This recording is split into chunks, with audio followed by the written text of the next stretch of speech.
Salut la famille, c'est Baléormo. Pour cette vidéo, j'aimerais parler de développeur en fait. Alors, comme je suis développeur, je pense que la logique voudrait que je donne quelques informations sur ce qu'un développeur et ce qu'il fait au quotidien peut-être, ou bien quelques informations qui peuvent vous être utiles. Donc, un développeur, c'est quoi? C'est déjà une personne qui va écrire du code afin de pouvoir créer des applications web ou mobiles, etc. Bref. Donc, qu'est-ce qu'il fait généralement? On dit c'est un codeur ou bien un programmeur parce qu'il va faire de la programmation logique. Donc, quel type de code est-ce qu'il écrit? C'est du code informatique. Donc, du code informatique, forcément, il écrit dans un langage informatique, un langage que l'ordinateur peut comprendre.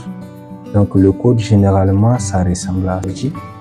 Ça ressemble un peu à ce genre de choses. Donc, le code varie selon le projet. Ça peut être un code comme ça. Donc, par exemple, si je travaille sur Arduino, là, c'est dans un langage, par exemple, C++, alors que là, c'est dans un langage, par exemple, le JavaScript. Donc, le code, généralement, il va dépendre le langage utilisé pour coder va dépendre généralement du projet. Donc, ce qu'il va faire au quotidien, c'est vraiment de décrire ces genres d'instructions-là afin de les donner à l'ordinateur pour qu'il puisse créer le résultat ou bien une application qu'il attend à la fin. Donc, vous pouvez être sûr que tout ce que vous avez comme application sur vos téléphones, tout ce qui est comme application, téléphone, ordinateur, tout ça, ce sont les développeurs qui sont amenés à l'écrire. Voilà. C'est ça le métier du développeur. Alors, est-ce que tout le monde peut être développeur? Je dirais que tout le monde peut être développeur si la personne se donne à être discipliné, rigoureux, à être très curieux et surtout aimer lire beaucoup de choses sur Internet, parce que c'est ça la barrière qu'on trouve souvent, c'est que beaucoup de documentation sont en texte et c'est pas toujours évident pour les gens qui sont pas habitués de lire.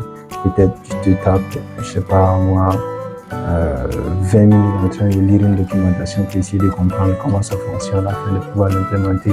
Bref, ça demande un peu de discipline, ça demande un peu de patience surtout, parce que face au bug, généralement, on peut péter le floor. Donc ça demande aussi beaucoup de patience et de la curiosité afin de découvrir certaines choses et un peu d'esprit vif aussi. Voilà.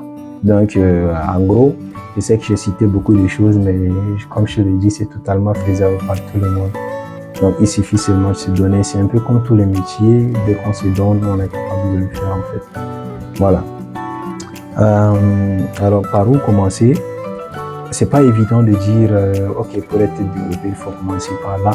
C'est pas évident, mais de mon expérience, je dirais, par exemple, pour être développeur, que ce soit mobile ou bien web, vous pouvez commencer d'abord par le HTML, qui est assez compréhensible pour tout le monde, voilà.